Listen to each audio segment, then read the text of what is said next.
هزاران مراتب شکر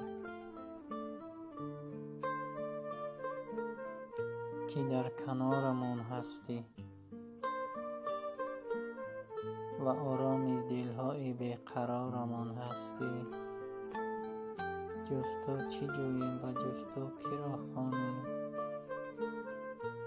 که همه تو هستی و همه چیز جز تو هیچ است. خداوند زندگی ما را وسیله لطفی، رحمت و مهربانیت بفرما و ما را در ادامه راهمان را تنها مگذار که یک لحظه بی تو ویرانی دنیاست.